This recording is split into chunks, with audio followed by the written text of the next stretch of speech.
Day 7 sa ating Caribbean Cruise Adventure on board MSC Virtuosa.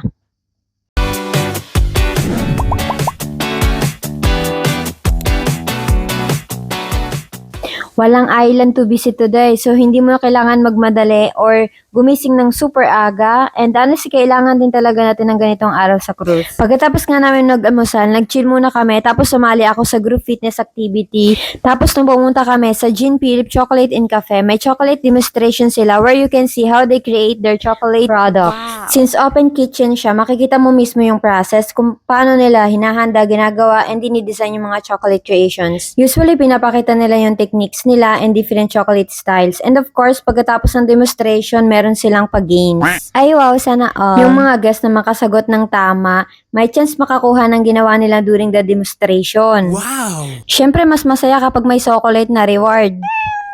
Mga chocolate lover dyan, kaway-kaway muna kayo. Tignan mo si kuya, takam na eh.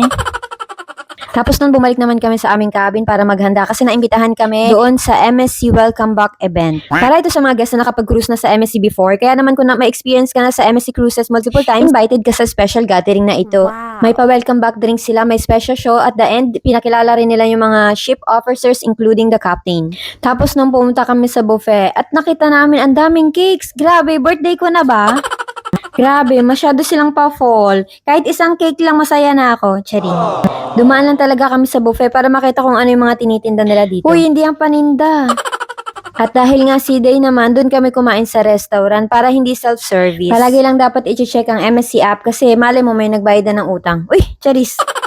Tapos pumunta kami sa Sky Lounge, ang RT. Perfect place siya kung gusto mong mag-relax, magbasa, mag-coffee, or mag-tea habang ini-enjoy yung view ng dagat. Plus, adults, only silent area siya. So if you want a peaceful moment away from the crowd, i-PM mo na ako para kung gusto mo mag-inquire. Uy, hindi mo yung binibenta. Tapos noon, naggala-gala muna kami sa loob ng barko at after enjoying our slow day on board, bumalik kami sa cabin at nag-ready na kami for the evening. Tonight is casual night. So, ibig sabihin nun wala silang dress code at comfortable lang ang suot ng mga guests. A few moments later. Grabe, ang bilis kong maligo at magbihis. Isang kisap mata mo lang. Boom, ready na ako.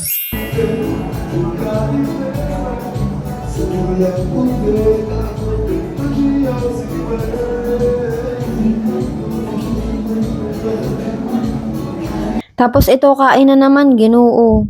Pag sa hapunan nga pala, may naka-assign sa inyo na restaurant, same table at same waiter din kayo for the whole cruise. Mas personal siya kasi makikilala ka ng waiter mo, pero for breakfast and lunch, mas flexible. Pwede kang umupo sa available na table and hindi mo necessary same waiter lagi. Tapos niyan, pumunta naman kami sa theater para manood ng Michael Jackson show. Wow! Sa sobrang galing nilang lahat, parang gusto ko na silang paghahalikan. Charis. At the end of the show, lumabas din yung cruise director kasama sila and it was such a fun way to end the night.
So that was a relaxing sea day on board MSC Virtuosa. Thank you for watching. See you on the next vlog. Ciao.